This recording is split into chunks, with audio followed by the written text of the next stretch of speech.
Okay, everybody. I apologize for that 5 minute delay. Murphy's Law. Whatever can go wrong will go wrong. So as it's set 8 o'clock and we were all ready to start, the power went out. Oh my goodness, that was just the best. So welcome back, everybody. Thank you guys for joining us. I appreciate all you guys coming in and being a part of this particular stream. This is going to be an educational stream for you guys. I'm your host, as usual, Triforce Johnson, and I'm here. I'm joined here tonight with a special guest, the CTO of Hashtiv.com, Mr. Nayabusa. Well, actually, that's not his actual real name, but Nayabusa is such a cool name. What is your actual name, if you don't mind saying your name in public? It's Naya Mason. Hi guys, how you Oh, doing? Naya Mason. Okay, there we go. There we go. All right, welcome, Naya Mason. So, Naya, introduce you to our audience, our fan base, and the guys out here that support EMP. So Naya has as you guys can see running in the background, that's Hashtiv, right? It's a new Yep. social media platform. And can you tell us more about it? Well, it's kind of like we took basically all the things that we like from the other social media platform, tried to combine them, leave all the bad stuff, and then we decided to add a lot of other cool features in there. Where we're at right now, we're in the beta stage, just the tip of the iceberg. We've got a lot more coming that we're going to be doing with it. Okay, so this is because I'm on Hashtiv, and so is a lot of members of EMP. We're all on Hashtiv. So I just want to let you guys know something what this program is going to be about. So as you know, as Naya Busa said, Hashtiv is like a new social media platform and so forth, and they're taking the best of all the different social media platforms out there, combining them and making it what it is here. For this particular show that we're going to be doing, this live stream that we're going to be doing, it's going to be a let's watch with a podcast in between. So in order to be able to participate in this live stream, we need people to sign up. And so here's what's going to happen. We're going to open up with a show. We're going to be looking at the history of the first esports superstars that ever graced the scene. And we'll go over the whole history of how things got into play and what it is. And we're going to be watching that. It's going to be actual film and everything. And when we're watching that, I know you guys are going to have a lot of questions, but we only want to go with a few questions, like about 10 questions that we're going to do a Q&A afterwards. And we would like to get you guys input with your questions. So in order to get your questions in, it's going to require you guys to go to hashtiv.com, Hashtiv. It's actually on the screen. You can go to the website, sign up, and you can use the search bar and search for hashtag Empire Arcadia. You're going to see our group. Click it, join our group, and you can write any questions that you actually want. And I'm going to read you guys questions from there. This is a part of testing the social media website, so we would like to populate and get more people involved in it. So if you guys have any questions and you want those questions read on the streams when we do the Q&A part, please sign up to hashtiv.com and then search for hashtag Empire Arcadia and leave your questions there. And at the end of the show, when we do the Q&A segment, I'm going to go to the Hashtiv website. I'm going to pick out a couple of questions to read. And both Nayabusa and myself will answer the questions to the best of our ability and give our thoughts on the entire show and talk a little bit more about the history of esports and the players. And then we'll be done with the show for today. So thank you guys for all joining. I appreciate everybody here. So, well, before we start, so I'm going to introduce this part to you, Nayabusa, so you know what we're going to get at. So, how much do you know about esports? That's my first question before we get to this other part. Not as much as I'd like to. Haven't been able to keep up with the gaming community in the past few years because we've been, focusing on this kind of stuff, trying to build this project. Oh, did you have you ever played competitively? Yes. Oh, you have. In the U.S., yeah, we've actually, before we did Hashtiv, we used to run a video game store here in Virginia. And we've actually thrown our own tournaments, not just went to other tournaments. We've thrown our own tournaments. We threw Halo 2 tournaments back in the day, Street Fighter tournaments, Tekken, Smash Brothers. all that Oh, stuff. okay. And it So was so hot. you know the scene. Oh, so you know Definitely. the scene. Oh, okay. All right. So now before we start, because a lot of people in here are going to be new to this, and I just want to make sure that everybody is fair. Do you know if before we even get on the show, what year or era time frame do you think esports started? How, If I were going to take a guess, it seems like the kind of thing that started maybe, mhm. I'd say around the 2000s, but early 2000s. But I know I'm wrong. I know I'm wrong. Because since I met you and we've been looking up, I've realized, yeah, it's a lot older than that. Oh well, a lot. It's I wouldn't say it's wrong because it's all based on everyone's perception. That's the situation. It's a perception thing. So for you, it's new for you, but that doesn't necessarily mean that you know. So if in terms of it being new for you, this is about getting the information in your era and your time. So that's why you think Right. it's around 2000s because that's around the time that you've seen it. But for other people who are a little bit older or have been around in the old age, they know that in their area, in their environment, in their time, it was actually before that. And we're going to get into that whole situation. So before we even, I'm going to add some context to the beginning of this before we go into, so no one's necessarily Oh, lost while watching wait. it, saying what's going on. Let me throw something out there. I mean, Yeah. but before we get into that part, I just want to also, because we told them to go to hashtag.com, but you guys can also download the app on Hmm. the Apple Store and on Google Play as well. Don't forget to do that. But yeah, go Yes, ahead. this is true. For those who are mobile devices, actually, even if you're on a computer, you can still download the app. Correct? Or is that Yeah, yeah, or, yeah, okay? So yeah. you can It's download the the app. iPad and all that stuff. Mhm. Excellent. So you guys can download the app and you can join the Hashtag website. So so that you guys can prepare. So we're going to start the movie in about the next couple of minutes. So I'm going to give you guys a overview before we get into it. What you're about to watch is in 1981, literally, there was a guy called Walter Day. Some of you guys should know who he is. I consider him, actually I don't even consider, I know him to be the father of esports. He pretty much he created a platform which turned competitive games into a sport. There was always competitive games before Walter Day. Obviously, when the first video game came out, tournaments started happening all over the place. So people have made tournaments long before Walter Day came around. But it was Walter Day who came in and said, we need to take this whole competitive aspect and actually make it a sport. And we'll get more into that at the end when we do the Q&A. I can get a little bit deeper into that. But in 1982, he was the person who helped organize to get Life magazine to come down to Ottumwa, Iowa, to take a very very very important picture in history, which was the gathering of like the first 16 to 19 superstars in video games. um, and these guys was like your first esports pro guys. So without further ado, I'm going to go in and we're going to set this up and we're going to watch this film, and I hope you guys enjoy it, and I hope this is a grand experience and learning experience for all for all those who are watching. So without further ado, let's get to it.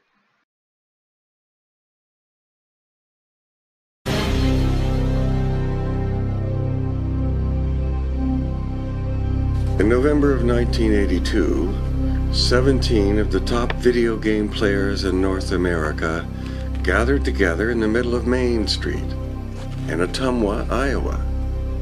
They came to be photographed by Life magazine. And this is the story of this iconic image and the events that surrounded it. Go, smile, ready, good, grin. Enrico Ferrarelli is one of the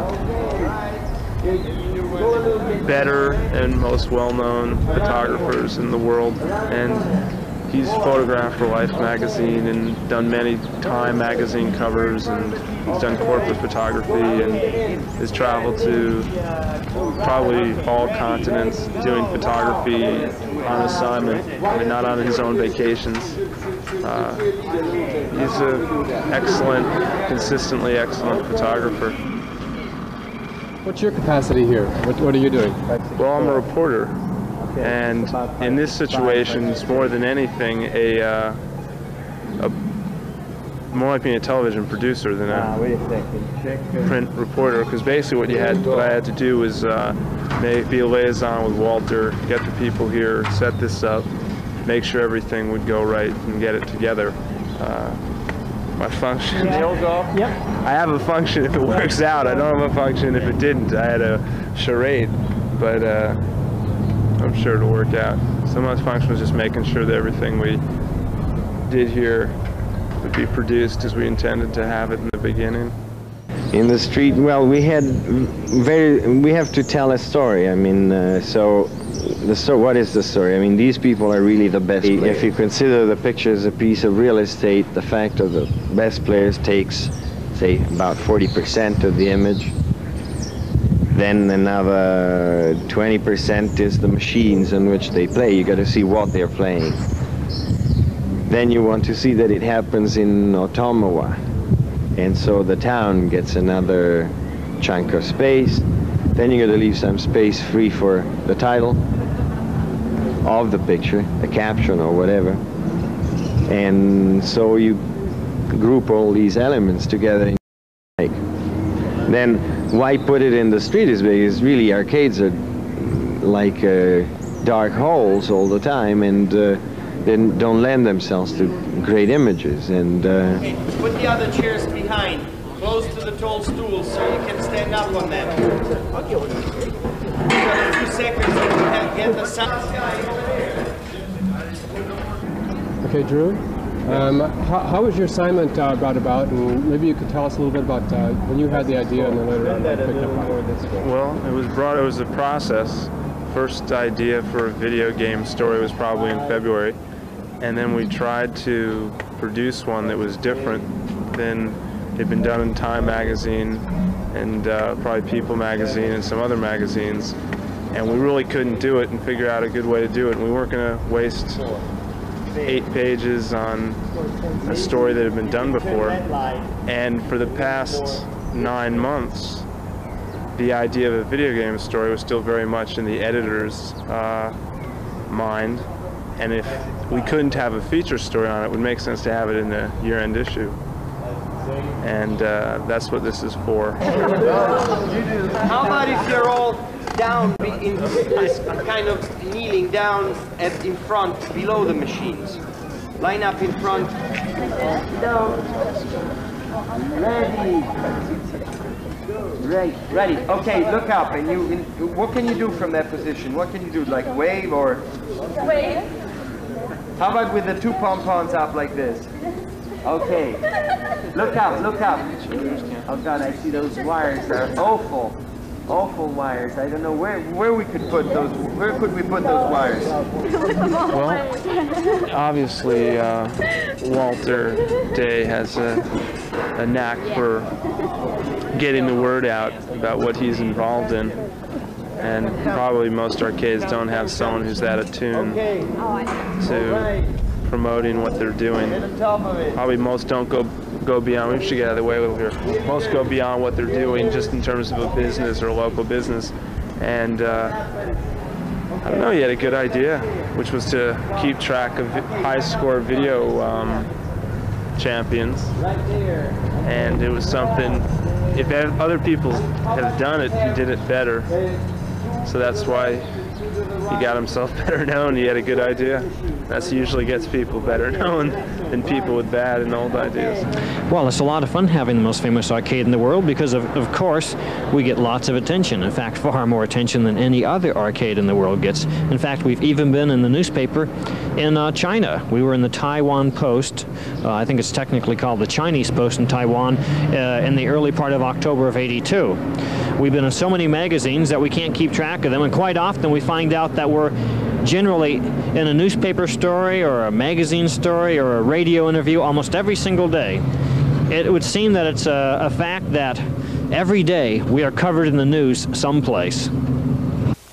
Welcome to Video Game News Update. I'm Walter Day at the Galaxy's International Scoreboard. Imagine playing a video game for 36.5 hours in 1 quarter. That's how Leo Daniels of North Carolina earned a world record score of 169 million points on Robotron. Leo, it's nice to have you here at Twin Galaxies. While you're here, we want you to take a look at the Tempest machine and show us your style that you used to reach 3 million. Because as everybody knows, you're the world champion, and nobody else has ever passed the 99th level.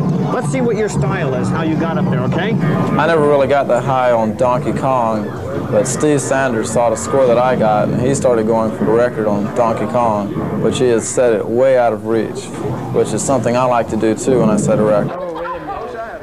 Well, we're here with Mark Robichek today, who is considered by many video game players to be one of the finest game players himself in America. He has the uncanny ability to solve maze-type video games to a degree that other people seem not to be able to reach. Now, Mark, why don't you tell us a little bit about your philosophy behind playing maze-type games? Okay, well, first of all, it involves a lot of time and particularly patience, where you learn a game, develop a pattern, and use it repetitively when you find something that works. Now, as it stands right now, you're the world champion on Frogger, which is a maze game because it's an obstacle course going through a maze of different moving objects. And also, you're one of the world champions on Berserk. You're the world champion on the slow bullets variation of the Berserk game.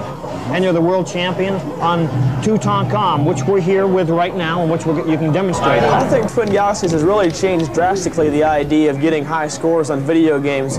Before, people say, oh, I've got the world's record on Pac-Man, or I have the record on this, but they never really knew. Now Twin Galaxies has kind of set a pace and set a standard. I mean, if you want to know the world's record, all you have to do is call, Ottumwa, Iowa, Walter Day, and he can tell you the record. Send your playing techniques or high scores to the International Scoreboard in Ottumwa.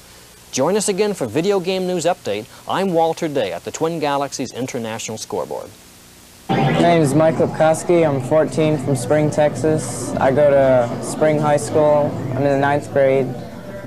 Explain why you came to Twin Galaxies. You came as the champ on Centipede, right? Tell us about that. Well, about a week before this was all to happen, I decided I was going to break the record on Centipede because I wanted to be here and have the record while I was here. So 25,000,001. Should I stretch it out like this? Sure, it says #1 world champion, and part of the whole video game scene, the hoopla around it. The T-shirt is a big part of it. If you don't have a T-shirt, you're nobody. Your T-shirt's got to be original, it's got to be authentic, and it's got to, have your own personal theme, And when am I going to run out of bullshit? There we go. One more. All right. There, it's a great thing. My name is Lewis Wilson, and for the last 5 days, I've been the camera person, videographer for this documentary that we've been doing on Twin Galaxies, the most famous video arcade in the world. And we've documented this visit from Canada and the United States of video game champions who have come here this weekend to compete with each other and compare notes. And also this weekend, of course, there was a visit from Life magazine. They sent a famous photographer here to photograph some of the champions. And this is what we came to investigate through a sort of cinema verite style. So Life published these photos as a 2-page spread in their January Year in Pictures edition.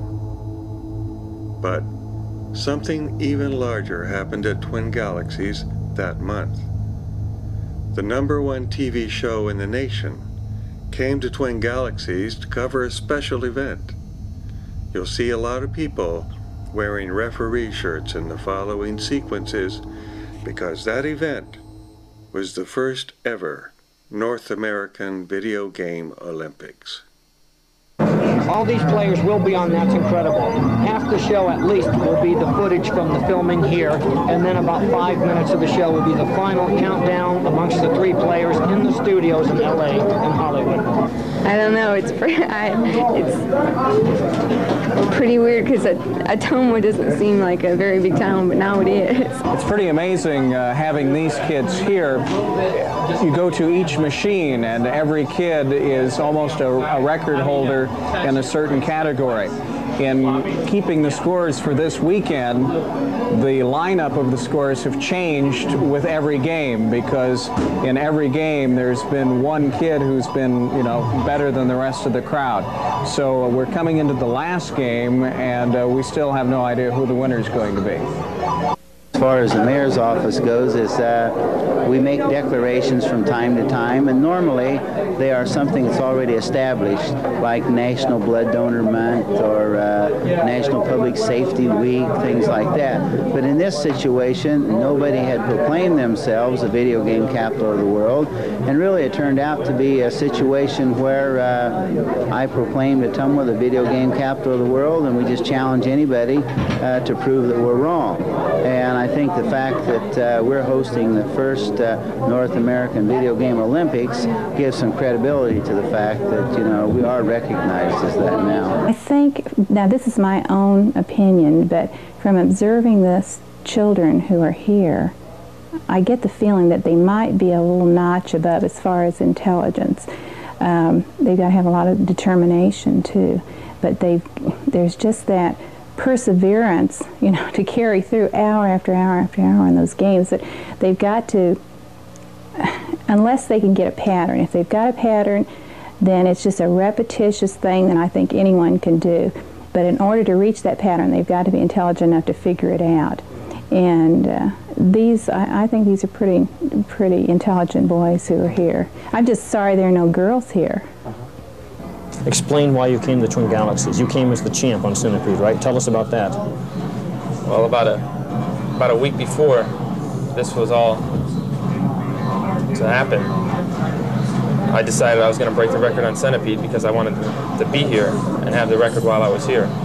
So I just started Friday night, and Sunday I finished. I played 47 hours, and I guess that's why you picked me to be here. So explain how long that was. That's the longest time ever done a Centipede. Tell us about that. Yeah, that's the next longest is Darren himself. He played for 15 million, which is probably about 30 hours. And I wanted to try and double it at 30 million, but fatigue was just setting in, and I just couldn't do it. I had to stop at 25 million and one. I figured I'd get one. That way I can always say I went over 25 million. What are your feelings about video game players after meeting the 16 players? Okay. Well, what? They're obviously very proficient in what they do, and it's interesting that they're sort of in their own minds and probably in the minds of their peers. I mean, athletes of sorts in terms of the dedication they put into it and that stuff. It's not something that, I'm impressed. I'm not much of a video game player. It's not something I'm going to take much time to do, but they obviously have learned what's inside those things much more than anybody else. And, got to be impressed with their dedication, if nothing else. We have a spot, or many spots, that when you hit the monster's coming down and you're going up, and at the time that you hit, you pop through it. All right, the reason for that is the computer is drawing Pac-Man and drawing the monster on the screen, and takes it off, draws it right next to it, takes it off, draws it right next to it. And what happens is they hit at the certain time when they're both off, and you would just pop right through it. It's totally amazing. Look. We're going to write a whole series of books, in fact, on games that require patterns or predetermined courses, not on reflexive games. And the Pac-Man book is really interesting. I really love it. We can go right through monsters. The two of us got together and we said, well, let's do something. Let's write a book on this. And I took it then as a joke. I said, yeah, sure, right. But then as we started getting the patterns together and the ideas, and we started discovering so many things about the game, we were just so psyched up about it. So we decided to write the book. And we're going to go right through monsters, which I don't know anybody else that can go right through monsters. Unlike most people who've heard about Twin Galaxies either in a magazine or on the radio, I heard about it when I was writing a book called The Video Master's Guide to Donkey Kong. My editor at Bantam Books told me to call Walter Day. I attended my freshman year in Kirksville, Missouri, and Walter Day also has the Twin Galaxies there. And at the time I was going to school was right when he came up with the idea of starting an international scoreboard. So I just played in his arcade, and when I got high scores, he'd watch me. And for his grand opening, he arranged for a TV spot to be done with me breaking the national high score on Space Invaders Deluxe. And just all year long, I reported scores that way. And then when I went back to Montana, he made me I think he called it a correspondent, where I can watch other people play and report their high scores. It's nice to feel that you're the best at something, you know. I may never be the best at anything else in the world, and I might, but I know right now I'm the best in the world at 4 different games. It's just a nice feeling. Fantasies are fulfilled in Twin Galaxies just as well as fantasies are fulfilled in any theater house. You can see realities that are not part of your daily life on the screen in the theater house and on the screen in Twin Galaxies. So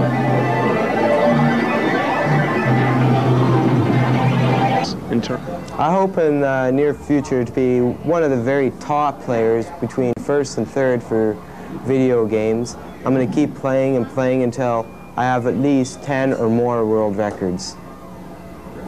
I don't know if I do very good, but I just like to play them for the fun. He wanted to find out if any of those were national records, and no one really kept any records, so he started the Twin Galaxies scoreboard, which I think is really fantastic for the players who can really master the games. It gives them a chance for some other people to see the masters play and learn tips and stuff like this gathering we have now. It really gives them other people a chance to watch us play, and it gives the players who've worked so hard and played so many games, wasted so much money, it gives them a chance to show off, you know, show their talent. And Walter's valued as a keeper of standards and an arbiter and a rule maker in terms of video game competitions. So it's largely due to Walter Day that Twin Galaxies has gained the fame, really. Well, ever since the article, I guess my parents bought me lots of issues, about 20 issues, and all my relatives and, my friends have, said, "Oh, wow, you're a star now." Todd has fallen even farther behind, and he takes a sting from the spider. With less than 15,000 points to go for the goal of 90,000, Ben demonstrates the extraordinary marksmanship that has put him in the lead. Todd's still in there fighting. He gets an inch for it, but then his nemesis, the spider, strikes again. It has less than 1,500 points left to go. He blasts the millipede, then a spider to put him over the top, and on to Donkey Kong. More than 30,000 points left to score, but he seems undaunted as he takes on a swarm of dragonflies. Aaron keeps playing strongly and consistently. He shoots apart a millipede to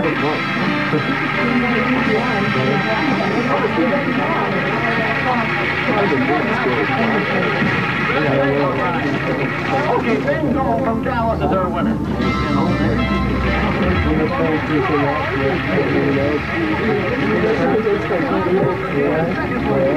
There was more than that. There's a whole bunch of Came in third.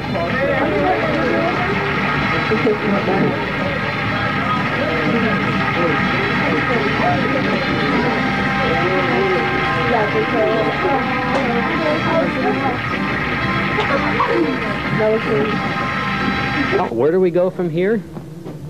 Well, obviously, Twin Galaxies is more than an arcade. In fact, it sometimes isn't even really an arcade. It's a media experience, a showcase where all the kids of the world get their opportunity to show off. And you can be sure that there's going to be many more media events to come. After That's Incredible, it wasn't long before the governor of Iowa, with many top game manufacturer executives, paid a special visit to honor Walter Day and the Twin Galaxies International Scoreboard. All of these events taken together, from the live photos to the video game Olympics to the visits by dignitaries and many other events, were like an explosion. Some have called it the Big Bang of organized video game playing. And if that is true, and the rumble of that explosion is still felt in this room today as this documentary comes to a close.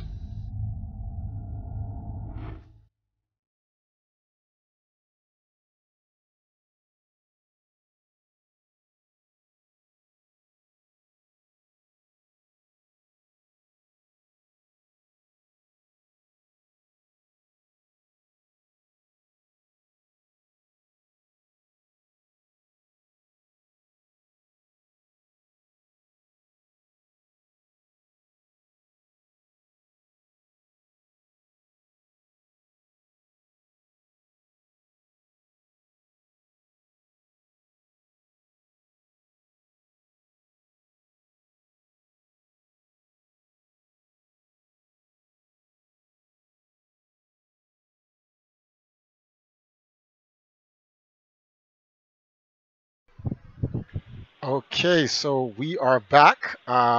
So Nayabusa, what do you think about that? What do you think about what did you learn in this? Well, first off, the fact that this was founded the year I was born, like, wow, I'm blown away.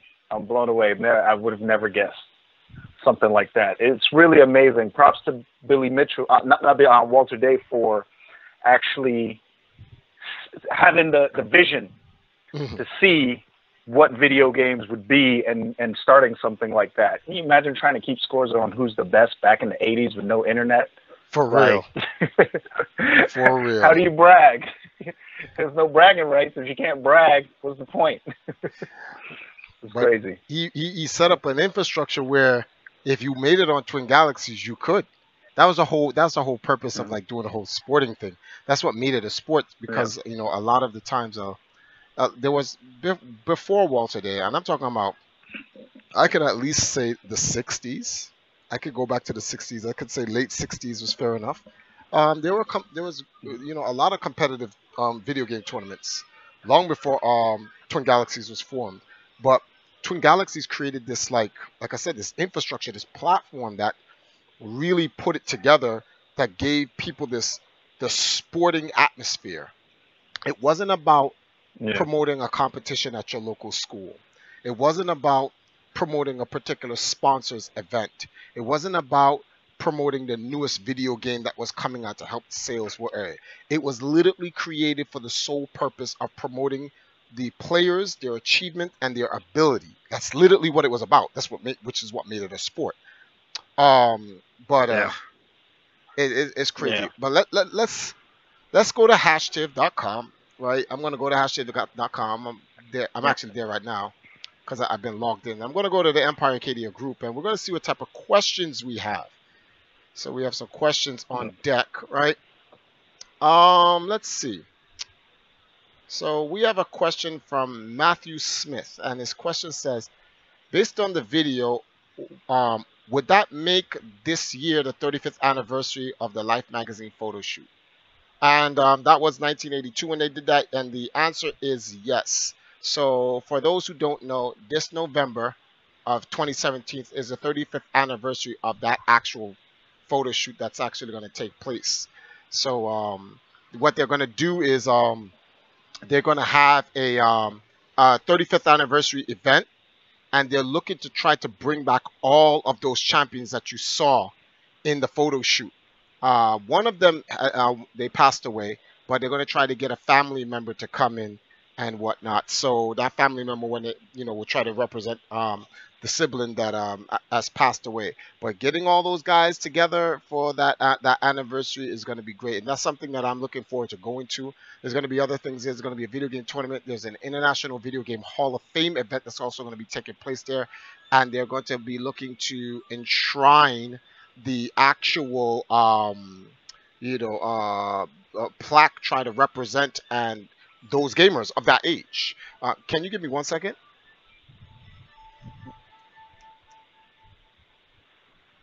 Sorry. So pretty much what they're going to do is get all those players together and try to represent them in that age all over again. for the 35th anniversary. I look forward to being there. I hope it's going to be something spectacular, honestly. So, we'll see how that works out. Definitely. Yeah. So I hope that answers your question, Matt, regarding the 35th anniversary. So let's take another question. So we have Jaheem James. This is a second question of the night, and Jaheem asks, out of all the champions, who was the best overall? That's. I feel like that's a complicated question. You got different skill levels for different types of games. Yeah. So how really, would you? Unless in this day and age, who's the best overall when you got Street Fighter versus, Call of Duty? You can't really. Versus League of Legends. I don't think you can put you can't put a name on that one. I don't think so. Unless there was one person that held a record in all the different divisions. One moment, we had a donation coming from Black Poldrin. Sorry about that. But Nayabusa said it's going to be difficult to kind of actually determine who is the best, because it's like when you look at today's games, you have fighting games, you have shooting games, you have puzzle games, you have RTS, you have MOBA games, you have sports games.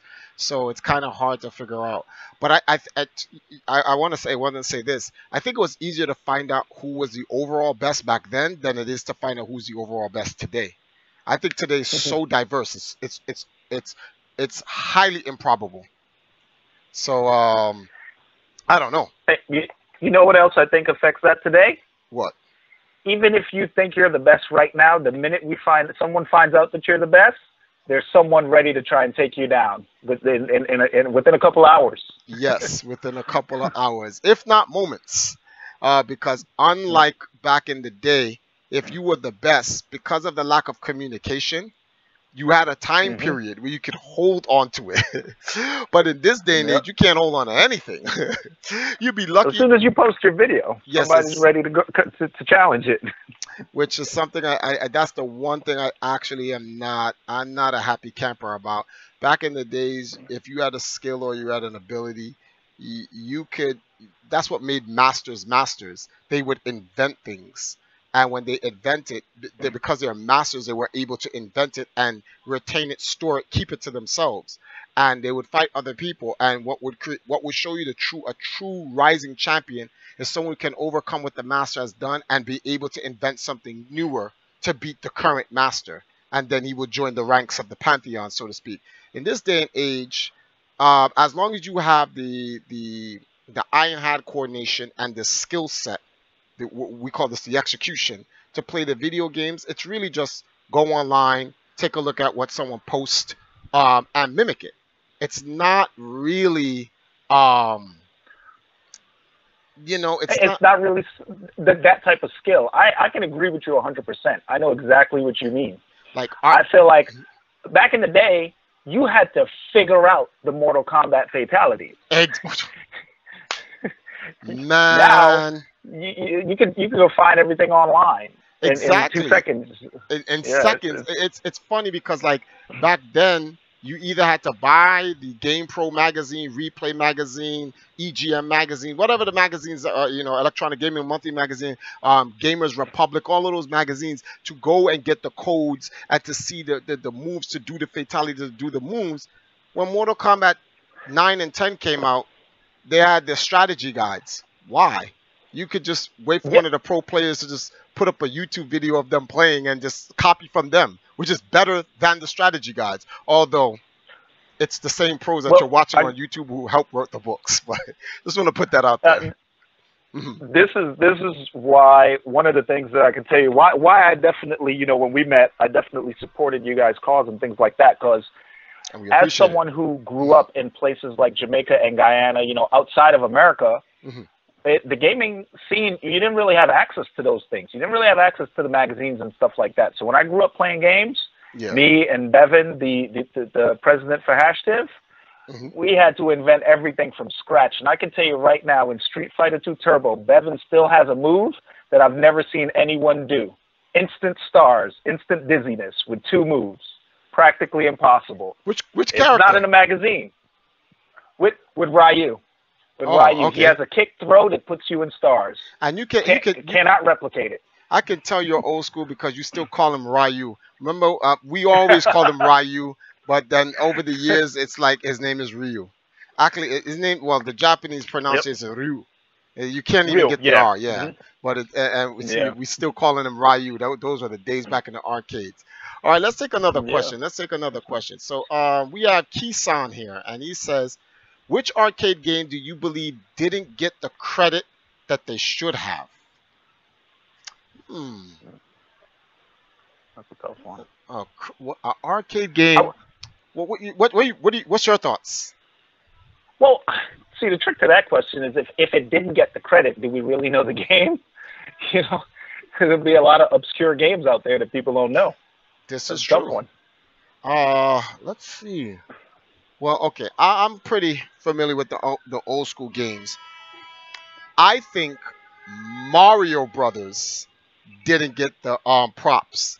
Not Super Mario Brothers, Mario Brothers, the one with the platforms and you pop the turtles and the crabs and those guys up and then you kick them off the stage. I think that was that's one of the greatest games Nintendo put out that just didn't get the burn that it deserved. That's just me. I'm like, and that's early '80s. I'm not gonna go into like mid '80s, late '80s because then the games changed up, and you know once you get to the '90s, then you're talking about a premium age of arcade games, and I don't want to really compare the two ages. But yeah, Mario Brothers would be for me, Kisan. Do you have a game that you think would be good for you? That's tough. I'd probably say the one game that I can think of back in the day in the arcade that I played a lot that was considered old school. One of them was Joust. But you know, it's kind of a similar platform. You remember Joust? Yeah, I definitely remember Joust. Yes. Yeah, like ostrich. Yeah. Yeah. But you know, I do agree with you with the Mario Bros. I mean, that's kind of the foundation for the whole Mario legacy. So that gave us a lot of amazing things. But yeah, that particular game never really got the kind of fame like the rest of them. So many. So in the arcade, we saw Defender. Pac-Man was in there. Donkey Kong. Those games definitely need to be in there, and so forth. But let's take another question. Let's take a look here. We have one from Red the Super Namek, right? And he says, did any of you ever think that esports would be as big as it is today, 20 or 30 years ago? Also, do you think that esports will eventually die out? If so, okay, this is like 3 questions. If so, do you think it would be a lack of interest or from the community becoming too aggressive? All right, so that's 3 questions in one. So I guess we're going to have to break it down one at a time. So we'll start with the first one. Did I ever think that esports would be as big as it is? Well, Super Namek, my answer is 100%. In fact, everything that you see me doing in my life today, right, has been stuff that I've been doing for the last 30-something years, growing up. Since I was 4 years old, I heard, this is like 1980, 81, right? I heard about these champions and stuff like that.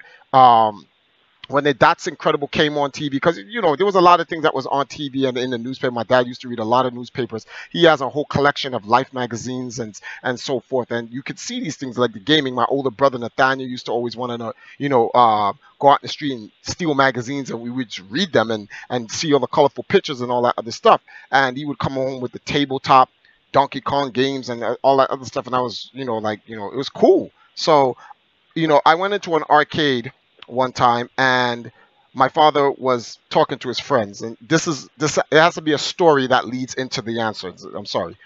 And I was like, come on, Paul, Dad, let's go home, because I wanted to go watch cartoons. And he was, it's after school, he's taking too long. And my father, got 4 quarters and gave it to me. I was like, go over there and go play the games until I'm ready, because he was talking to a friend, I guess. So I was like, come on, I want to go home. I want to watch cartoons. I didn't want to miss any cartoons. So there was a Star Wars game there. So I walked over to the Star Wars game and I took a crate, and I was short, 4 years old, stood on a crate and put in my quarters and played, and I got to like phase 3. on my first quarter, and there was a guy who was watching the game, and he's looking at me, and he's like, yo, how you so good in your little kid? And and look, and I'm 40 now, so that's 36 years ago. I will never forget that. That put me on the path of playing video games. That instantaneous moment right there, I was like, I felt so good. A compliment. What's that line from Tom Sawyer? A compliment will take you a long ways. Paraphrasing, whatever. So when he said that, I was like, man, I want to play more games and see how good I can be in more games.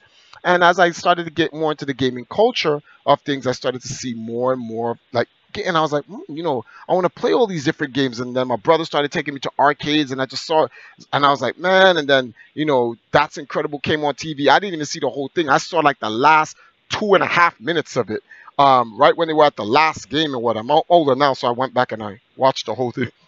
Excuse me, I watch the whole thing and then I see where it even started from. But once I saw that and I saw Ben Go win, I was like, ah, man, I want to grow up and be a champion like that. But at my young age, I was like, you know, I can't beat those guys. They're in their teens. I'm a little kid. I could never be on their level. So I said, okay, I'm going to play some games now. And by the time I get to a teenager, I'm going to be the best that I can be. And that really put me on a track. And it's like, I want to be an athlete, a sports athlete that plays video games. And I've always had that mentality from 4 years old, growing up. And when I came out of Job Corps and Marist College in Poughkeepsie, I was like, you know, I was playing every game you can think about under the sun. And my wife was like, so what you're going to do is play video games all your life? And then that's when I was like, you know something, I'm going to make a video game team. And you know, I made a video game team, and I was like, we got to pay homage to all the elder gods that made the scene the way it is, Walter Day and the rest of those guys, and we're gonna pay homage to them, and we're gonna be like we're gonna be the descendants of Twin Galaxies moving forward in esports, and we're gonna just push it, and whatever the case may be. So the answer to your first question, did I think it was gonna be as big as it was gonna be? I worked to help push it to become as big as it is now, and this is just the start, to be honest with you. So is next. What about you on that question? What do you think? Did you think esports was going to become this big 20 or 30 years ago? Not knowing about esports, I can't say yes to that. Okay. But I always believed that gaming would be as big as it is now, if not bigger, because I could see. Can you pause for a second? We're getting Kisan is donating to that question. Thank you, Kisan, for the donation. I appreciate it. And he just gave you a shout out. He says, Namasate, everyone. Catch me on hashtiv.com. So he promoted your website in his donation. Thank you, Kisan. I appreciate it. Definitely appreciate it, man. Thank you. Continue what you're saying now. Mm-hmm. Yeah. I could definitely see what gaming brought to people's lives. It was definitely something that I knew would be big. I always felt like it would be. I mean, I got similar stories just like that. My dad taking me, us going through the airport and him stopping to let me play at the arcade because I'm flipping out if I don't get to go and play on this new game that I haven't seen before. So it was always a big part of my life. I knew it would be big. All right, so it's a 3-part question, guys, to one question. So we got to finish up this before we go to another one. So he says, do we think that esports will die out eventually? I'm going to make my answer real short. Esports is going to be the biggest sport platform in the history of mankind for at least the next 100 years. Your thoughts? Definitely not. There's no way. It's on a rise. It's always been on a rise, but now we have the technology to propel the entire video gaming industry. And yeah, if esports is the first, it's definitely not going anywhere. It's definitely going up. I'm not going to stop gaming for the next 60 years, so I don't think anybody else is. I'm a gamer for life, so I stop playing when I'm dead. And if it's possible for me to somehow take one to the afterlife, it's coming with me. All right. And his last part of his question is 3-part question. He says, if so, do you think it would be a lack of interest from the community becoming too aggressive?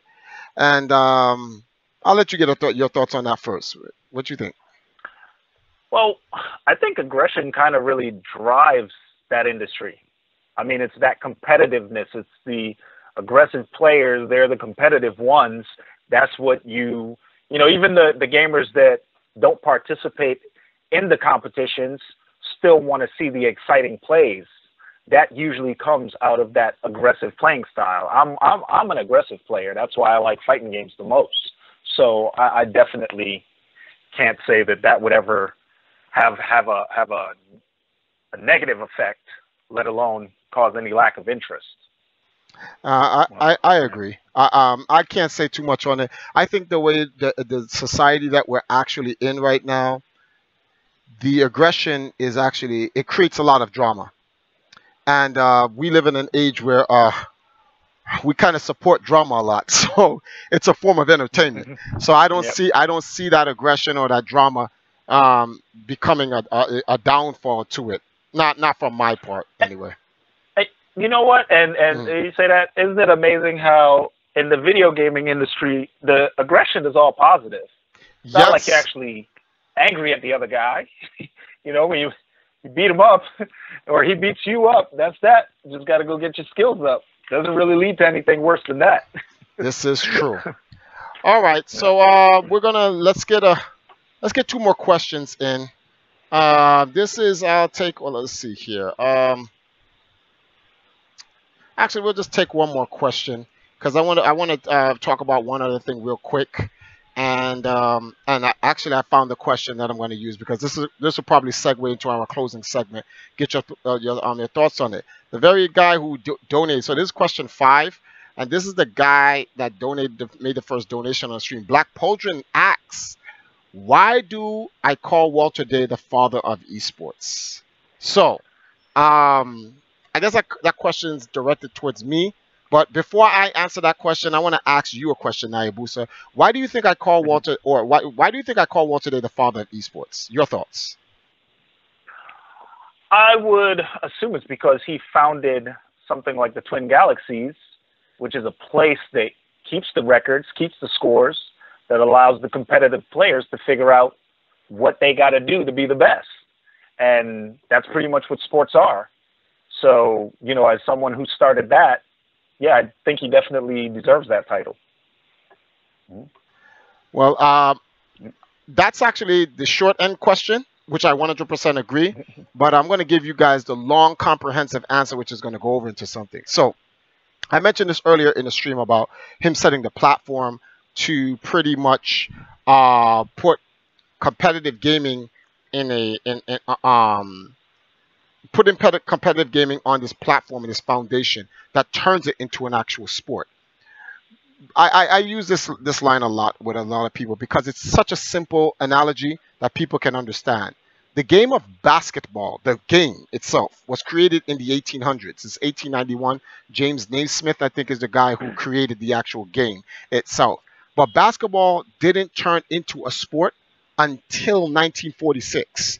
If I stand corrected, but I definitely know it's the 1940s. And people have to understand the difference between it being a game to when it turns into a sport. So much like the video game industry, the first video game came out, people will argue 1947 based on the World War II radar thing that they used, or 1951 where they did the knots and crosses and through the kaleidoscope with the tic-tac-toe game or whatever. Either way, it doesn't make a difference. Whichever one you thought started it first or within that time frame, the late 1950s to the late 1940s to the early 1950s. The point is, competitive gaming was born the minute the first game was born, because the moment you played it, it was competitive. And so many tournaments have taken place between 1947 and 1981. But the problem with a lot of those tournaments, I'm going to use this line that I use from Walter Day. It's like drawing line in the water. It's just gone right after you draw the line in the water. Just like we can't remember unless you dig deep into the history books, any basketball games, not that the NBA even promotes, but no basketball games where, you know, that you remember before the NBA or the CBA. You don't know them. You only know the NBA and the CBA because it was turned into a sport then. Every other basketball game prior to that was just for the competitive value. So, here we go. Super Nintendo just dropped $100 and he says, "Join hashtag and then only follow me because I'm the best." Clearly. Definitely, yeah. Definitely. Thank you, Super Nintendo, for the super donation. Greatly appreciated. But Thanks, man. further going on, the the people who played the video games prior to the NBA, not the video games, but the people who played the sport, the game basketball prior to the sport coming around, we can't forget them. That's why in the National Basketball Association League, there's an award, a trophy called the James Naismith Award, because he's the guy who invented basketball. So I guess in competitive gaming, you could create the Ralph Baer Award, although he's not the guy. They credit him as the father of video games, but he wasn't the guy that first created video games. He created the first console, so to speak, and that's even disputable. You can even argue where you go in the history books, but he was the main guy, the main commercial guy that everyone knew, so that's why they give that to him. What? You want to know something Naibu said? Can you believe this guy Super Nintendo just donated another 10 just to say no problem? Thank you, Super Nintendo. But they pretty much that's when they actually started for video games, so that's what made it popular for him. So it's the very same thing for basketball. When people look, they look at the commercialized date of 1940 something. I say this analogy because I want to bring it to Walter. So many people have made video game tournaments. There was a 1980 Space Invaders tournament, I think, with Atari or something like that. They had 10,000 people in the tournament. 2 years before that, there was a college campus tournament that they had where Rolling Stone sponsored a 6-pack of Pepsi and some Rolling Stone magazines or whatever, stuff like that. There's a bunch of different tournaments. It goes all the way back to like the 60s. But none of those tournaments really, they don't really hold any weight or try to push the sport of it. Yes, they push the competitive aspect of it, but not the sport. In 1981, Walter came and said, look, it's not about a particular game or a particular brand. This is about setting up an infrastructure where we focus on the players. It was about the people, the context. The content is the video games, but the players were the context. And he created an entire infrastructure that would support and push the context, which is the players, their achievements, their records, help promote and create opportunities for them where they can benefit from this. Like an actual sport, like making them like athletes. Like when you look at this video here, these 16, well, it was like 18 to 19 of them, but 3 of them fell asleep or something like that. But it was like 16 superstars that went into Life magazine to be promoted as the greatest superstars of their time. And that was unheard of. Life magazine coming to get that history locked down. So because of that infrastructure, because of that foundation, that is why I'm like, nah, he's the father of esports. He created the first adjudication organization for competitive games. This is verified by Guinness. They're the oldest adjudication organization for video games. They were before Guinness, which is crazy. Guinness went to them for records, and Guinness World Records is supposed to collect records. Guinness went to them. Guinness hired Walter to write records for them in one of their later books in the mid 80s. I think it was 84, 85 or whatever the case may be. So Guinness has been a partner with Twin Galaxies for 3 decades. And in that, when you look at the resume of Walter Day versus any of the other people prior to him or even after him, it's not a contest. So this is why I would put him there. So that's why I call him, to answer your question, Black Pauldron, that is why I call him the father of esports. So yeah, man, so much. Have you learned a lot from this? Oh, definitely. I got a newfound appreciation for these guys who have been around, before my time in the gaming industry. I really am amazed. Well, later on this month, for those who are wondering, starting as I said, starting September, we're going to be focusing on the next 3 months on the history of esports. We're gonna have a bunch of different streams, and we're gonna go back. We're gonna take the time machine, guys. So get ready, and we're gonna really focus on trying to get everybody to learn about their heritage. If you're a competitive gamer, If you are an inspiring esports athlete, virtual athlete, whatever you want to call yourself in the competitive sphere of games, and you want to find out like the origin of these things, just make sure you guys subscribe to this channel. Make sure you guys sign up to hashtiv.com. You could join our group, Empire Arcadia. It's hashtag Empire Arcadia. And we're going to, for like the next 3 months, we're just going to be putting in a bunch of different content. Oh, it's Nintendo again. Hold on. He says, hashtag guys, please add more colors. Also, maybe like an option to change the background to a dark theme. Okay, bye. That was for you, Nayabusa. So hashtag guys is it's a very new social media site. It's in its beta stages. Well, actually, is this beta or alpha?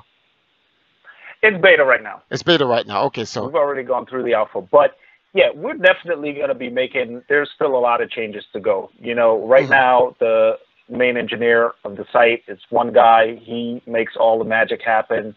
We're trying to get the funding now, so we definitely need the people on there. But all kinds of options are coming. And that's actually a great option. I love it. We didn't even consider that, but I love it. And I can tell you this, as gamers, the founders of this site are 100% gamers first. Me and Bevan met through video games. We met Alan working with the site, but me and Bevan met when we were teenagers. When I moved to his neighborhood to go to private school in South America, Guyana, and I asked my cousin, I was like, who plays video games around here? Because it wasn't, a big thing. He introduced me to Bevan, and we have literally been like family since then. Video games is what brought us together. So while this is a social media site, let me tell you something, guys. All gamers here, we would definitely love for it to be dominated with gaming. We would love to have all gamers on there. We would definitely support it. It's something we definitely want. Well, I'm definitely supporting that as a social media website that it's gamer centric. You know, you want to be flexible. You don't want to just make it only for gamers. But if it has a large lean to gaming, I'm with it. I'm definitely with it. Yeah. So we're gonna definitely go out there and push this. So we're not gonna go against it. Yeah, definitely. And with the right funding, I think you can really make this a huge gaming platform, a social media platform for gamers with the right funding. So, well, this podcast that we're doing will be available later. So feel free to use it to go show your investors and let them know. I'm saying this right now, so if they're watching this, you got to support this project, man. You got to push hashtag, man. Big things is going on in video games. Video games is over $160 billion industry annually, and the esports aspect of it just hit its $1 billion mark earlier this year on an annual basis. So a lot of money, a lot of support, a lot of customers here. You guys got to make this work. But I support your social media. Thank you for coming on, Nayabusa. I really appreciate this. I look forward to do more of these things. So the next one that I have, I'll definitely invite you. I'd love to have you back on again, and we could talk some more. eSports. Oh, definitely, man. I love it. I love it. This was definitely, I appreciate it. I appreciate all you guys that joined us, that commented, that donated, and that joined the site. It goes a long way. Love it. I'll be back for sure. All right. Thank you, Nayabusa. I really appreciate it. And for everybody else, well, I'm just going to say this one more time before we go out. Please subscribe to our YouTube channel. Hit the bell. Like, leave a comment, and share this with everyone throughout your social media network. One of the ways you definitely can share that through a social media network is join hashtiv.com, where you can definitely share this on Hashtiv.